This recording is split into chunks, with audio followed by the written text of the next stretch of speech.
Tiếp tục chuỗi video món ngon với nồi chiên không dầu. Hôm nay em chia sẻ tới mọi người món cánh gà nhồi cơm chiên, thơm ngon bổ dưỡng cả nhà đều thích.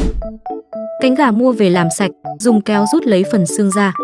Thêm gừng, rượu nấu và một muỗng sốt nướng Erlins trộn đều, ướp khoảng 30 phút. Dầu nóng đổ cơm vào chiên, thêm hạt rau củ băm nhỏ và một ít nước tương, dầu hao xào cho đến khi có mùi thơm. Tiếp theo nhồi cơm vào cánh gà, cho vào nồi chiên không dầu nướng ở 180 độ trong 15 phút là được. Rất ngon nha, nhớ lưu lại và làm thử bạn nhé.